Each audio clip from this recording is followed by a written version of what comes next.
Good morning, good afternoon, good evening, depending where you are on the planet, and welcome to today's Bull versus Bear webinar for Trade Day. Steve Miley on the call on today, Tuesday, the 21st of February. Welcome, everyone. If you're in the US, hope you had a good long weekend, a good President's Day holiday. Managed to do whatever you do on President's Day holiday, spend some time with your family or whatever it was, and back for some trading today. So I'm going to run through slightly different for a Tuesday. It almost becomes a pseudo synthetic Monday today. So I'm going to run through the bigger picture, recap of last week and what we've got coming up this week, and take a look at some articles from the major news wires, what's dictating markets right here, right now. And then we'll take a look at, if we have time, a few charts. So first of all, last week's obviously event was last Tuesday's CPI data, higher than expected, reinforced by higher than expected retail sales, reinforced by a higher for longer mantra from various Fed speakers. And then the only kind of bright spot, not so much for the US markets really, was the UK CPI came in lower than expected, which boosted the FTSE 100, the UK stock index, which hit another new record high. The French CAC index, the benchmark for France, also hit a new all-time high. US stock averages were more sideways. European indices were higher, as I mentioned there. And US bond yields and European bond yields notably higher again last week, with this higher for longer mantra that we're getting from the Fed and from other central banks. So we saw the US dollar solid, gold was negative, and oil was negative last week. Looking into this week, well, we had the holiday obviously yesterday. Markets elsewhere in Europe, Asia were very, very quiet. So you didn't miss anything yesterday, guys. Very much sideways, marking time yesterday during the US holiday. We had the RBA meeting minutes in here overnight. We also had previously yesterday PBOC, People's Bank of China. No real interest to us there. Didn't really impact markets. RBA hardly moved the Australian dollar. So they were slightly more hawkish, indicating they could have gone for a bigger rate hike on the last meeting. The standouts going into this week, where we already had in here, and I'll dip into the calendar today. We've had the flash PMI. So remember the flash PMI, you see the little P there. So that's the preliminary data, flash PMI for Asia and Europe. So this is from, remember, S&P Global. The big data for the US is the ISM data, the Institute of Supply Management. However, they don't do the flash preliminary data. S&P Global, which used to be Market, M-A-R-K-I-T, Market. Market, they and S&P Global now publish this preliminary data, this flash PMI as it's called, which comes about a week before the end of the month. So that's right where we are right now. And they post that out in here when they get about 80% of the survey. Remember, the PMI data, Purchasing Managers Index, is a survey. So we get that survey data in here a week early when they've done about 80% of the survey done. It's usually a good indicator of what we've got to come. And you can see in here a bit of red in here for France, a little bit of red in here for Germany, a little bit of red on the Eurozone in here. And incidentally, these were all for the manufacturing side. So the manufacturing PMI all slightly missed for France, Germany, and the Eurozone as a whole. But the service sector beat expectations. And it's not actually showing on here, but on the composite data as well. If I go into the another calendar here, FX Street calendar in here, you'll see for today the composite data. So if I just go back, including today. So you see the composite data in here for France and Germany in here beating expectations. So you see in here green, red, green for France. So the composite. So we missed on manufacturing, beat on services, beat on composite. Same in here for Germany. Same in here for the Eurozone.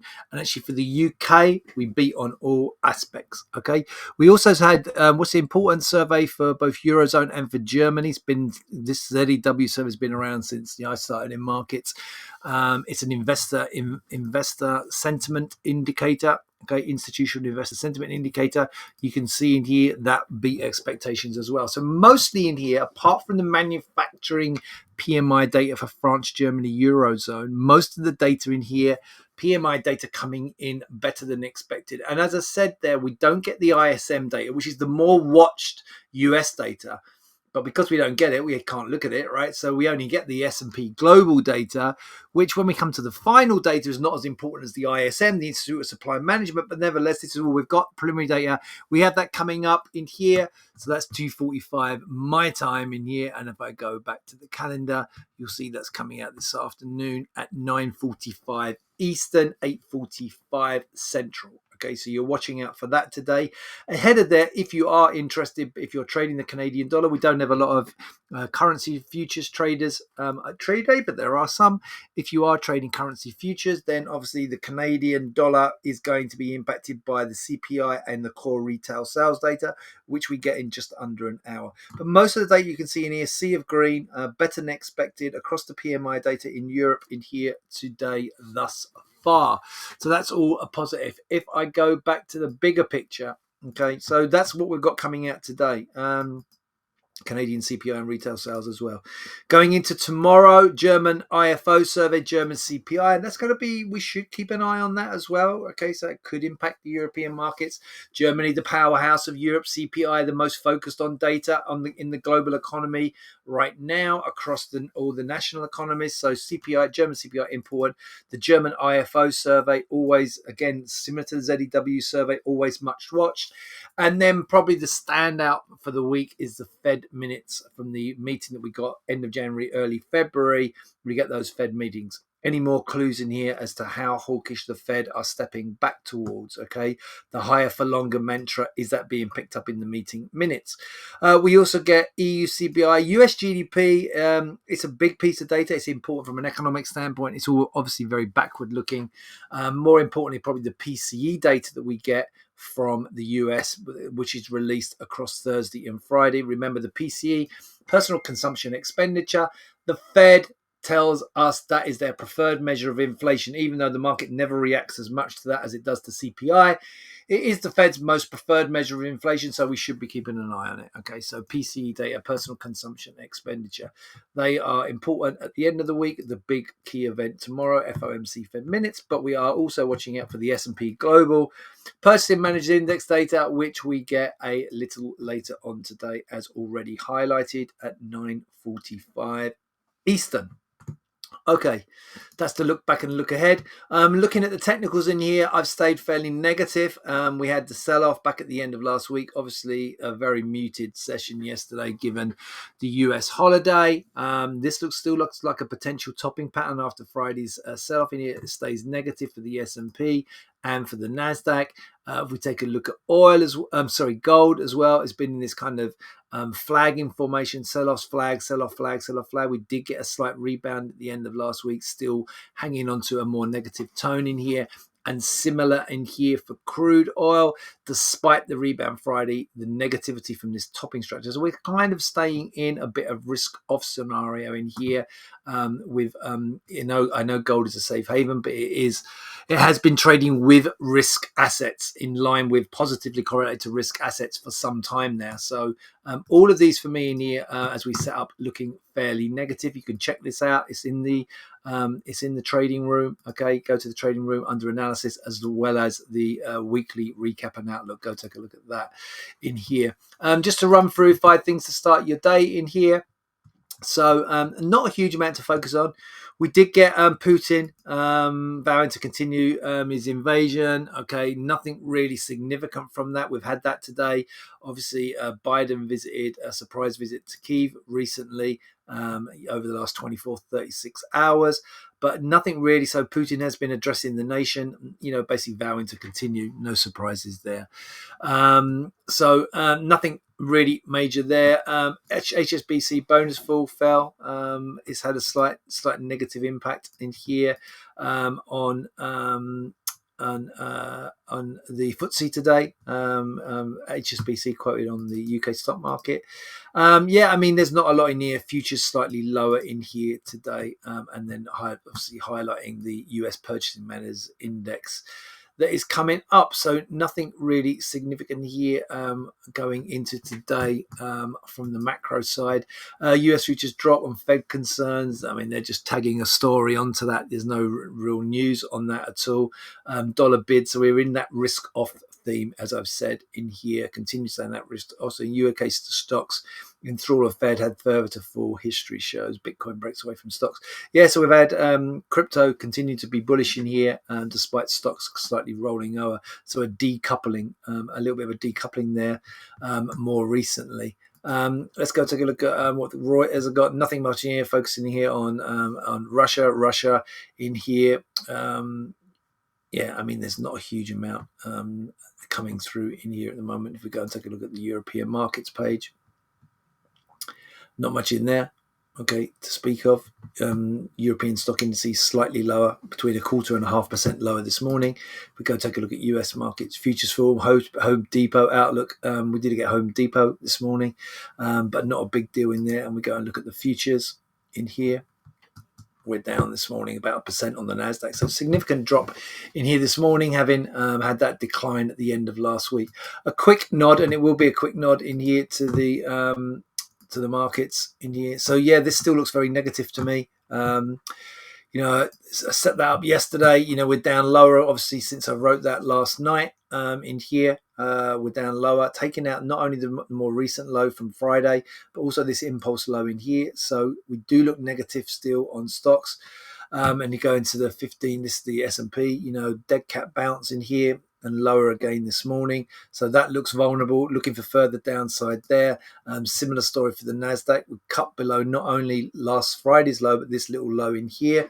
Have we got below there yet? 243.25 was the low from the 10th. Low is 228. Yes, we have, right? Is that right? No, that's wrong. 243, 228. Yeah, so we've just cut below that low there. So that's reinforcing downside for me. So yeah, I mean, nothing to really say other than this just looks, next break lower. I'd be going with that. It needs to get back significantly higher, back around about 12,430 really for the Nasdaq to start to look a little bit more positive, and all the way up through 4092 really for the S&P. Quick nod to the other charts. I'm not going to go into depth on these. You can read the reports out there. So I think we're off of, look, it's getting sketchy on the data. I think we're across to, let me just double check where we are on oil in here. We've rolled off of I'm just checking on another screen in here. Oil now, we should be on HIJJ March, April. I think the April contract now, and also on the April contract on gold. So yeah, we should be on the April contract now on oil. Okay, so I'm just going to add that in, but in here, CLJ.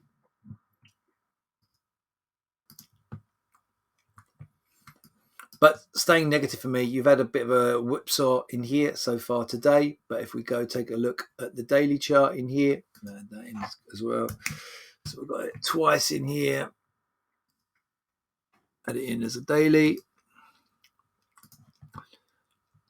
Take a look and I'll update on the. But yeah, we've been very sideways in here, right? Overall, but definitely having sold off back on Friday.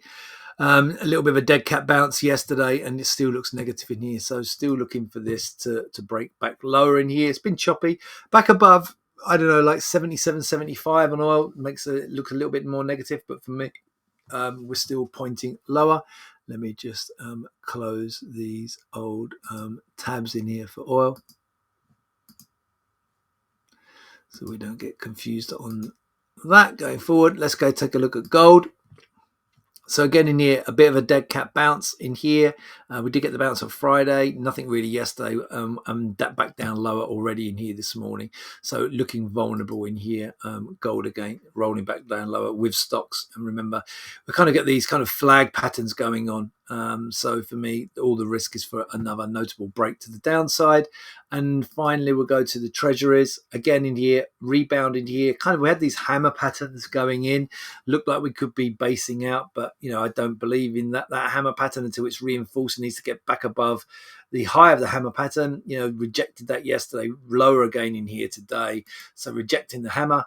And looking vulnerable again in here as we go into today. So, most stuff pointing south in here today. Don't see much reason to get bullish about any of these markets we're looking at. All looks fairly negative as we go into the start of the week. Not expecting too many fireworks today, though. Don't expect big moves with the Fed minutes tomorrow. Maybe the S&P global PMI data gives us a little bit of a driver going into after the US cash market opens, the equity market cash market opens. 15 minutes after that. But, if we don't get much from that, I wouldn't be surprised to see a fairly quiet start to the week in here after the President's Day holiday, and then maybe waiting for the Fed minutes going into Wednesday. All right, I'm going to wrap it up there. Any questions from anyone? No, guys, all right, I'm going to wrap it up there. I'm going to wish you all a great trading day. Take care, stay safe, and I'll be back with you with Bull versus Bear webinar again tomorrow. Cheers, guys.